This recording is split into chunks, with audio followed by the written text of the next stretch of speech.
Hi friends, ಎಲ್ರಿಗೂ ಹೊಸ ವಿಡಿಯೋಗೆ ಸ್ವಾಗತ. ನಮ್ಮ RCB ತಂಡ KKR ವಿರುದ್ಧ ಗೆಲ್ಲಬೇಕಂದ್ರೆ ಒಂದು ದೊಡ್ಡ ಟ್ರಿಕ್ಕನ್ನು ಯೂಸ್ ಮಾಡಬೇಕು. ಅದು ಏನು ಅಂತ ನೋಡ್ಕೊಂಬರೋಣ. ಅದಕ್ಕಿಂತ ಮುಂಚೆ ನೀವು ನಮ್ಮ ಚಾನಲ್ಗೆ ಹೊಸಬರಾಗಿದ್ದರೆ ಈಗಲೇ ಸಬ್ಸ್ಕ್ರೈಬ್ ಮಾಡ್ಕೊಳ್ಳಿ.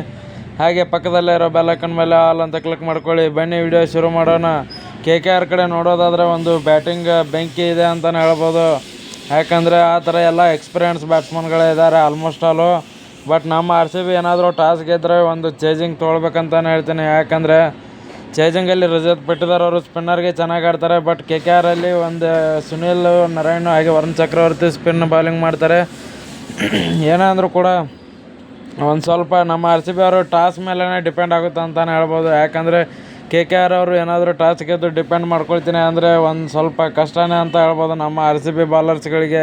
ಅದೇನಾದರೂ ನಮ್ಮ RCB ಟಾಸ್ ಗೆದ್ದರೆ ಚೇಜಿಂಗ್ ತೊಗೊಳ್ಬೇಕು. ಯಾಕಂದರೆ ಆಮೇಲೆ ಎಷ್ಟು ಬೇಕಾದಷ್ಟು ರನ್ ಹೊಡೆಯೋಕ್ಕೆ ಒಂದು ಲಾಜಿಕ್ ಇರುತ್ತೆ ಅಂತಲೇ ಹೇಳ್ಬೋದು. ಯಾಕಂದರೆ ಯಾವ ಓವರ್ಗೆ ಎಷ್ಟು ರನ್ ಹೊಡೆದ್ರೆ ನಾವು ರೀಚ್ ಆಗ್ಬೋದು ಅಂತ ಹೇಳಿ ಈ ಟ್ರಿಕ್ ಫಾಲೋ ಮಾಡಿದರೆ ನಮ್ಮ RCB ಗೆಲ್ಲೋದು ಖಂಡಿತ. ವಿಡಿಯೋ ಇಷ್ಟ ಆಗಿದ್ದರೆ ಲೈಕ್ ಮಾಡಿ, ಶೇರ್ ಮಾಡಿ.